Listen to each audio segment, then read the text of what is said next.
guys, follow me on Instagram to never ever miss any of my crazy updates. Hi guys and welcome to another vlog. I am driving this. This is the Renault Triber. This is the key of the vehicle. Lock, unlock. This is for the light and this is for the boot. There's the blue one, this is the orange one, and straight away let me tell you that they've actually done a good design of this vehicle, because in spite of this being a 7-seater, it doesn't come across as ungainly. Anyways, first and foremost, the engine bay is really very compact and there's insulation right here which doesn't really work, I'll tell you when we drive. So as you can see, this is the air intake. The motor is very compact, the engine bay is also very compact, and actually Renault has designed this vehicle in a way that they know they're never going to fit a diesel engine. That's why it's compact. This is for the wash of fluid, and the hood is actually not very light. At the front you see the bold Renault design, massive Renault logo right there, and the grille gets this chrome treatment too. The light gets a projector setup, but they're halogen lights. That is a DRL. There's a chrome surround here as well, and you can see there is this sort of a skid plate at the front. The design actually nice. That is the towing hook. But as you come to the side, you realize they have actually given the indicator here, and to reduce the visual bulk, they've done a lot of smart things. So first and foremost, this body cladding runs there, and on the side also you get this black treatment. By the way, this is sort of a sticker. It is actually a sticker, not a sort of a sticker. RXZ written here, the variant badge naming, and yeah, this is sub 4 meter. This is a sub 4 meter car. Yeah, it is a sub 4 meter car, but it doesn't look ungainly at all. Now, to make sure it doesn't look ungainly, Renault has done some smart things. You know, they have actually done step-up seating, and obviously headroom has to be good at the rear as well. So what they have done is, you can see it slants up and goes like this to increase the headroom, but you know, the roof rails don't make it look bad at all. Okay, that is smartly done. Look at that. Okay, very smartly done by Renault. Antenna is so huge, I think I can actually know what's happening at the International Space Shuttle right now using that antenna. That is how big it is. Pull out type door handles, no passive entry. The wheels are from C8 185 65 15. These are not alloys, these are wheel caps. They might look like alloys, but they are wheel caps. You know why? Yeah, this is a wheel cap, it's not an alloy. Anyways, coming to the rear, again smart design touches, body cladding to reduce the visual bulk, sort of a skid plate, reverse parking sensors, energy written for the engine, Renault written right there, Triber written in bold, which Renault always does. There's the logo, rear wiper and washer, no rear spoiler, and you know, it gets this wraparound tail lights which also looks nice. In fact, even the wraparound windshield looks nice. The overall design of the car, I would not say it's wow, but definitely it's very neutral and comes across as something which is very balanced, unlike its cousin, the Datsun. One second, let me cross the other side. Yeah, cousin, the Datsun Go Plus. This one doesn't look ungainly at all. So full marks to Renault for the design of this vehicle. They've actually pulled it off pretty well with some smart design touches. Okay, now let's get into the boot right away, which means pressing this button to open the boot. There's no boot space at all with all the rows up. Okay, you can keep a couple of bags, gym bags to be honest, but that is how it is. But you can increase the boot carrying capacity massively. Okay, firstly I need to get rid of the umbrella and all these things. So here, press this button, there. You can recline this thing here. You can actually push it up as well, but for that this seat needs to be ahead. So let's do one thing, let's push that seat ahead as well. 7-seater, right? 7-seater. So here, this is how much, oh my god, the seat actually goes all the way ahead, which is actually nice. I'll tell you why. Okay, so you can pull this and you can push it up like that. Now that increases the boot space. You can obviously remove the seats as well.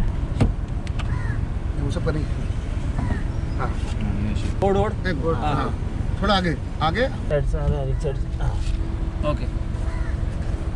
And so you can completely remove both the seats individually, like you can get them out of the car completely.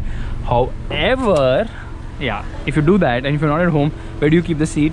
Well, in the boot. That doesn't serve the purpose, but you can plan that at your house, which is a nice thing. So anyways, let's get inside the rear seat or the last row of seats. So in order to get there, you know, it is a bit of an effort. First and foremost, if you press this button like this, okay, you can obviously recline this. Meanwhile, you can also push this ahead like this. Okay, we need to close the headrest, so there it tumbles up like that, and I can get in. There we go. Let's just close this for the moment. Let's push this back, and here you can see that is sort of the minimum legroom at the last row. This is sort of the maximum legroom at the last row. And to be honest, I think there's decent amount of space on offer, but you know, tall adults like me will be uncomfortable because under thigh support is very poor. There's a step up arrangement of the seat. The last row obviously has a bigger step up. Headroom is quite decent, which is surprising, and window area is also decent, so it gives you an airy feeling outside. However, the seat belts do not have retractors, so they have to be manually adjusted, which is sort of a problem. There's a 12-volt charging socket right there. There's space to keep your stuff as well. Like, yeah, you can actually keep your remote there. And overall space is decent enough. It's good for kids, not so great for adults, especially tall adults, but it's doable because you know there is good amount of space in terms of width, and obviously in terms of lateral space as well, headroom. But under thigh support is the real disappointment, which is kind of expected. Now, how do I get out from here? It's quite simple. You know, if I press this button like this, I can push the seat ahead. Yeah, I can adjust the seat like this, which means that I can move around quite easily. Anyways, I can do the same there as well, but I'm going to tumble it all the way down so that I can actually get out. So the third row of seats aren't as useless as I would have expected it to be, which is actually a very good thing. So Renault's done a great job there as well. You know, fitting 7 seats under 4 meters is no mean feat, okay? It is actually a mean feat. Anyways, here we are. So let me push this. Okay, you can recline this a lot. You know what's the real USP? I'll show you the real USP. First and foremost, let me push this all the way ahead. Yes, there we are. Get inside. Close this. The real USP of the third row is this Maybach type seating. So here, you know, honestly, get rid of the second row and use this as extra legroom. Like, this is great amount of comfort on offer in the last row, which is actually the real boon of this vehicle. However, then it will be a 4-seater. That doesn't make sense. Anyways, let's get out and get into the middle row. So you know what Renault has smartly done? They've given air conditioning on all 3 rows. Yeah, vents are there. The vents placed here on the top in the third row. In the second row, they are on the B pillar. And unlike the Ertiga, which gets a blower, this one actually gets proper AC vents. Yeah, that's right, air conditioning in the third row. Let's push the seat behind. When you push the seat all the way behind, yeah, space takes a toss in the third row. Seats are actually quite comfortable, and you know, Renault has given it fixed headrest at the front, but the middle and the last row have adjustable headrests, but there's no headrest for the center passenger, so only 6 people get ahead here. Space in the second row is surprisingly good. There's good amount of space on offer. Under thigh support is decent. There's good amount of headroom on offer as well. Meanwhile, the seats are comfortable. 3 people will be a tight fit, but the floor is flat. You also get a 12-volt charging socket right there, and the seat back is not scooped out, but you get magazine holders right there. There's a light placement here, handle to hold on to on either side, and that's about it. But you get AC blower controls here, yes, which the second row guys can access. Meanwhile, the first row guys can also access, and the third row guys, well, they will be kids mostly, so they don't need to access it any which ways. Now, getting into the driver's seat, let me tell you that Renault has actually done a good job, because you know, this doesn't look very basic as you would expect it to be for this price. Okay, door pockets are decent size, same is the case at the rear as well. Decent sized door pockets, so practicality has been the prime focus for this vehicle. And you know what, thank you, not detected. We're inside. Let me turn off the air conditioning. Air conditioning is off. The dashboard design actually looks very nice and neat. Okay, you've got twin glove boxes. This is a glove box at the top. There's also a glove box below, and the below glove box is very large. It also gets the cooling function. Meanwhile, you can see how they've actually balanced out the design, which actually makes it look quite nice. The storage space right there as well, that is for your mobile phone, and there's good amount of space below here too. You get an aux as well as a USB charging socket. This is the push engine start button, and there are controls here which might sort of replicate Mini, but obviously Mini has different sort of buttons. They get the aircraft style ones, but this is still not bad at all. Yeah, quality levels are good. Hard plastics are there obviously, but still quality levels are quite good. Steering feels nice, but you know, you get these dummy buttons and you're like, where are the buttons? So you know the buttons are going to be placed up, but they're not. The same steering wheel is also used in other Renault cars. Meanwhile, the instrument cluster has been given a very different and digital sort of a treatment. It says Renault right there, just in case you forget which car you're driving. But you know, this pizza sort of a display only makes me hungry, and it's not that accurate, you know, in terms of understanding. Okay, now unless and until you rev it beyond a point, it's not going to show you what RPM it is. So here, when I rev it, as you can see now, 3, 4, 5, 6, and on 6 you can see there is a red light which is flickering because they have not marked the red line. On the right side you get the temperature meter as well as the fuel meter, and telltale lights are positioned all over the place. You get this 3.5-inch multi-information display in the center, which by the way shows you the range, it shows you the time, it shows you various other data including real-time fuel economy, what is your average speed, how much fuel you have used while driving the vehicle. So yes, it's got twin trip meters as well. That's functional. These are the controls for the lights. These are the controls for the wipers. There is no washer fluid inside, but the wipers do work decently well. Yeah, there is a washer fluid. It's working for the rear there. The rear wiper is working nicely. It's why not working for the front? Okay, now it's working for the front. You've got only one nozzle which is spraying 3 streams of water. No auto dimming inside rear view mirror. Obviously at this price there's a light placement here, and below here you get a mirror, which is surprising, and over there as well you get a mirror, which is again not surprising. Anyways, as you can see, seems like a very practical cabin. It gets an 8-inch touchscreen infotainment system, which by the way is quite nice, so you can get eco data as well on your driving. It's telling you exactly how you've been driving. Acceleration 1 point out of 5, gear shift 4 points out of 5, and anticipation 2 points out of 5. 40 is the score, well, just pass. That is the backbencher report. So yes, let's get into reverse. And in order to get into reverse, you press this button and you push it forward. There's a reverse parking camera. It does not get adaptive guidelines. It gets guidelines, but they are not adaptive. Meanwhile, this is for the hazard light, and this is for the defogger. These are the controls for the air conditioning. And here Renault has done another smart thing by giving a lot of storage space. So twin cup holders right there. Meanwhile, when you open this, there's storage space here as well, which is decent size, and it's a cooled box, which means that it's got 2 cooled boxes and plenty of storage space inside the cabin. Meanwhile, the horn is also really very nice. Let's play an audio right away.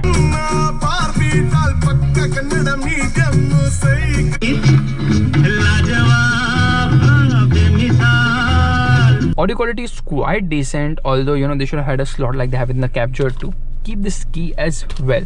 Steering is adjustable only for the height, obviously not for the reach.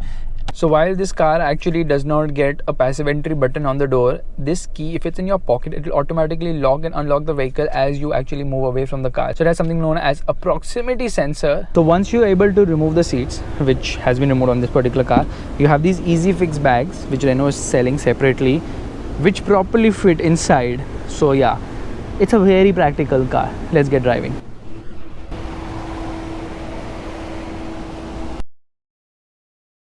First gear, revving the motor, no traction, nothing. Rev still 6,000 RPM.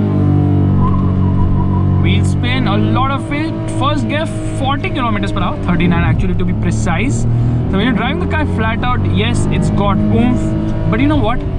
Renault has done a smart thing. It has given it not 1 but 2 sport modes. Okay, wherein basically if you're driving this car with 7 people, you tell 2 to get off, that's sport mode 1. You tell everyone to get off and just leave the driver inside, that's sport mode 2. Because you know what really varies the performance of this car is the weight. How many people are inside it? Well, actually that decides a lot of things. I was driving this car with 7 people loaded, and yes, it struggles. You really have to rev the nuts out of the vehicle and be in the lowest gear possible at all times. However, with people out, it feels a lot more punchy and definitely pulls strongly. It even reaches 100 kilometers per hour without much struggle, which is actually a very nice thing. As you can see, the motor is extremely vocal.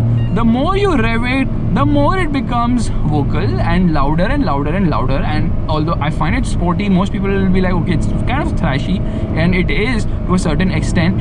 Performance is good in the low end. I mean, it has some peppiness to it, but then there's a flat spot in the mid-range, and then it will pull all the way till its red line, which by the way is marked at 6,000 RPM here. So the best way to drive this car is in the lowest gear possible, because when you get into high gear, you realize that it lacks the oomph. Yeah, especially when with more passengers on offer. But performance is decent even with more people, which means that you know it doesn't really struggle, considering that you know it can seat up to 7 people, and with 7 people on offer, it's just that you have to be in the lowest gear possible at every given time to get going fast enough. In fact, making a quick overtake, you have to downshift. Here we are, second. There you see, motor becomes very vocal. They could have definitely done a better job with the NVH levels of this vehicle. Around the corners, body roll is well contained, but the steering feels a little disconnected. It's unlike a Renault steering I've ever encountered, because it just has so much slack in the center position. It doesn't feel that responsive or communicative either. There's always wheel spin whenever you try to get a little hard onto the accelerator pedal. So this is powered by a 1 liter engine, which happens to be a 3-cylinder unit. It gets variable valve timing both for the intake as well as the exhaust valves, and overall performance I would say is decent enough for the price and segment on offer. It produces 72 horsepower, meanwhile torque output is 96 Newton meters at 3,500 RPM. So the peak torque of 72 horsepower comes in at 6,250 RPM, but you know, this red line is marked to 6,000 RPM only. 0 to 100 kilometers per hour should take around 16.5 to 17 seconds. Again, it depends on how many people are inside the vehicle. Ground clearance is no issue. It has got good amount of ground clearance, I believe 182 mm. Here, hard under the gas, picks up pace nicely but becomes very vocal. But like I told you earlier, it all depends on how many people are inside the vehicle and how much is their weight as well. Around the corners, yeah, I am so disappointed by the lack of connect for the steering wheel, but I think it has been dialed down in a way to make it much easier for people to drive the car, especially the segment who's going to be buying this vehicle wants something which is light, easy, nimble, and that is where it actually excels. Fuel economy should be great. In fact, it should return a fuel economy between 14 to 15 kilometers per liter, which is quite respectable considering this car is a multi-purpose car. Okay, I'm not saying it's an MPV, but I'm saying it's multi-purpose because you know, you can carry 4 people, you can carry 7 people, 4 people with their luggage, 7 people without their luggage, or maybe just 4 people in utmost comfort by removing the second row or reclining it and sitting very comfortable. And talking about comfort, I'm not very comfortable by driving this vehicle because firstly, the seat does not get height adjust. The seat belts also do not get any height adjust whatsoever. Now here, third gear, revving it. Okay, I'm not revving it, I'm trying to pull. There it responds. It's not the fastest to respond as such, but you know, it starts going as you keep building up the revs. And this motor has 3 cylinders. Yes, that's right, 3 cylinders. So that thrashiness is obviously expected. However, it's surprisingly quite silent at idle.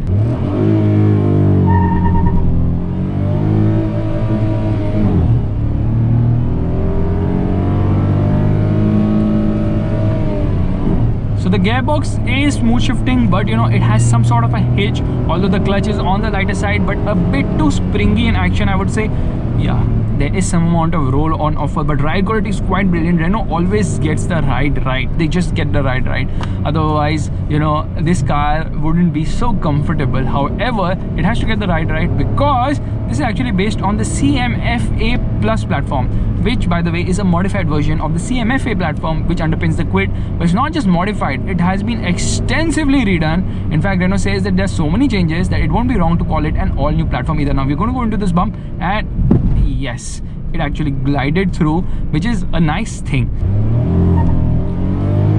So the Triber is available in 4 variants. That's right, 4 variants. This is the top of the line. It costs rupees 7.6 lakhs on road Mumbai. Meanwhile, the base variant costs 5.8 lakhs on road Mumbai. And as you can see, pricing is where Renault has absolutely nailed it with this vehicle, because for the price, all the complaints which I have about the engine not having the oomph is thrown out of the window completely, because for this price there's nothing which even comes close to offering the level of practicality which the Triber does. And Renault has made this car to a price, but certainly the price is extreme value for money. Question is, can this car actually overtake? So we're going to try and make a couple of overtakes, safe ones obviously, over here, and see if we have enough juice on offer to actually do that. So right now, obviously, I will have to be behind this Toyota Innova. I'm in second gear. We actually got a V-Box here in Goa, thinking that we're going to V-Box time the car with 1, 2, 3, 4, 5, 6, 7 people.